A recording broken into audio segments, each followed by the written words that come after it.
കോഴിക്കോട് വീണ്ടും മയക്കുമരുന്ന് വേട്ട. കുന്നമംഗലത്ത് രണ്ടിടങ്ങളിൽ നിന്നായി 94 ഗ്രാം MDMA-യുമായി 2 പേർ അറസ്റ്റിലായി.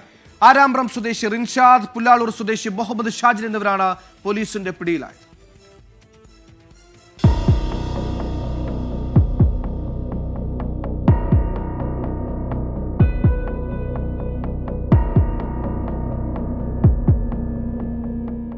ഡാൻസ് ഓഫ് സംഘത്തിന് ലഭിച്ച രഹസ്യവിവരത്തിന്റെ അടിസ്ഥാനത്തിൽ നടത്തിയ പരിശോധനയിൽ കാരന്തൂരിലെ സ്വകാര്യ ലോഡ്ജിൽ നിന്ന് 2 പേരെ 220 ഗ്രാം MDMA-യുമായി പിടികൂടിയിരുന്നു. ഇതിന്റെ തുടർച്ചയായി മറ്റു 4 പേരെയും പിടികൂടി. ഇവരിൽ നിന്ന് ലഭിച്ച വിവരങ്ങളുടെ അടിസ്ഥാനത്തിൽ നടത്തിയ പരിശോധനയിലാണ് ആരാമ്പ്രം സ്വദേശി റിൻഷാദ്, പുല്ലാളൂർ സ്വദേശി മുഹമ്മദ് ഷാജിൽ എന്നിവർ അറസ്റ്റിലായത്. ഹൈബ്രിഡ് കഞ്ചാവ് കേസിൽ കുന്നമംഗലം പോലീസിന്റെ പിടിയിലായ റിൻഷാദ് കുറച്ചുനാളുകളായി ഡാൻസ് ഓഫ് സംഘത്തിന്റെ നിരീക്ഷണത്തിലായിരുന്നു. ആക്ടീവ സ്കൂട്ടറിൽ വിൽപ്പനയ്ക്കെത്തിച്ച MDMA-യാണ് റിൻഷാദിൽ നിന്ന് പിടികൂടിയത്. കാറിൽ വിൽപ്പനയ്ക്കെത്തിച്ച MDMA-യുമായാണ് മുഹമ്മദ് ഷാജിൽ അറസ്റ്റിലായത്. യുവാക്കളെയും വിദ്യാർത്ഥികളെയും കേന്ദ്രീകരിച്ച് മയക്കുമരുന്ന് വിൽപ്പന നടത്തുന്ന സംഘത്തിലെ പ്രധാനികളാണ് പിടിയിലായതെന്ന് പോലീസ് പറഞ്ഞു.